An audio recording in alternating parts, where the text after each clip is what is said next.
Chances are, if you have a reactive cockapoo and you've scrolled online for even a second, you've more than likely seen this advice. Trainers telling you to teach a loose lead walk, teach a recall, teach a leave it, teach a disengage marker. Long story short, teach your dog obedience to solve their reactivity. You're told that if you do this, your cockapoo's reactivity will just disappear. However, there are huge issues with this guidance that pretty much no one ever talks about. So in this video today, I'm going to break down the good, the bad, and the ugly of this advice and explain why it leaves so many owners with a long list of obedience behaviors, but still a reactive dog. So first and foremost, why is this sometimes good advice? Well, there's one principle that you have to understand, and that is incompatible behaviors. The idea is pretty simple. If your dog is performing a behavior, let's say a nice loose lead walk, where the criteria is the dog walks at your heels, gives you a ton of engagement, then it is not possible for them to bark at other dogs at the same time as performing that behavior. It's incompatible. So the theory is that you build up a load of value in that behavior, loose lead walk, recall, and over time, because your dog is doing that and they're not able to bark, they then choose to do that behavior instead. That is what they would rather do. And to be clear, this sometimes works. For some dogs, in some situations, it genuinely helps them. And that's the good part. But now we need to talk about, so there are two big problems with this advice. Problem number one is there are some dogs out there, and this might even make up the majority of dogs, being honest, who just prefer barking over that other behavior. So we can build up all the value in the world in a loose lead walk, but if our dog has more value in barking at other dogs, then they're always going to choose that behavior. And what ends up happening then is the owner adds more pressure to keep the dog into the behavior. There's a ton of frustration built, and ultimately we make the reactivity worse and our relationship with our dog worse also. Hey everyone, sorry for the interruption. Just very quickly, I want to let you know about the free Cockapoo reactivity training that I've put together. The 3 pillars about how to fix your Cockapoo's reactivity. Every single owner I speak to gets this wrong. They miss these 3 pillars and it basically guarantees that their Cockapoo's always going to be reactive. However, you get this right and life with your Cockapoo will change. It is completely free and it is linked in the description. Don't miss it. Problem number 2, and perhaps the biggest problem for me, is that means our dog always has to be in a behavior. In order to not bark, our dog has to be in a heel command, in a heel position, walking on a loose lead. And I would ask the question, well, what if my dog's not in that position? I don't know about you, but for me, I want my dog to have as much freedom in life as they possibly can.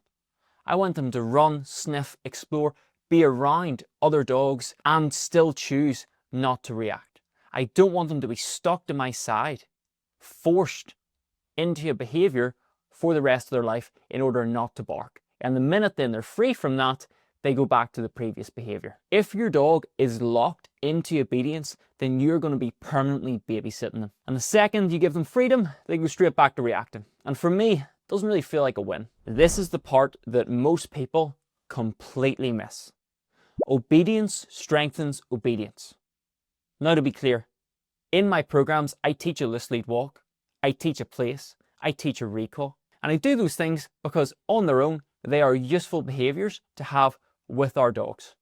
But we have to understand that reactivity is not an obedience problem. Reactivity is your dog's expression of their predatory and defensive drives. And if we aim to suppress that, suppress the reactivity, stop our dogs barking at the postman and other dogs, and we don't give them equal or more expression of those drives, then we are going to make our dogs worse. It's really important that you understand this. We have to make sure that all that energy that we're trying to stop going towards reactivity has to then go somewhere else. It's so, so important. And the best way that I find how to do this is through competitive and spicy play. We want our play with our reactive cockapoos to look as close to their reactivity as possible. I want the games to have stakes, be competitive, be spicy, be a little bit dangerous for our cockapoos, and all of that adds so much interest into that game that then when we tell our cockapoos, hey, you're not able to express those emotions and those behaviors in this context, but you can in this context, it then gives our Cockapoos an outlet for all of that drive that they have pent up inside of them. And this is why so many dogs, and maybe even your dog, has pretty good obedience, but they're still very reactive. It's because the two things are completely different and they have to be treated as so. They can be part of the same program, but if you're not actively giving your dog an outlet for their reactivity, you're always going to struggle with that behavior. So there you have it, the good, the bad, and the ugly of that typical piece of advice that you'll see online. And you're sat there probably thinking, okay, that makes sense, but how then do I actually combat my dog's reactivity? Well, if you click in the description below, I have created a free webinar that's specifically for Cockapoo reactivity. It runs you through the exact steps that you need to take to solve your Cockapoo's reactivity. And if you like this video, I guarantee you're going to like this one even more.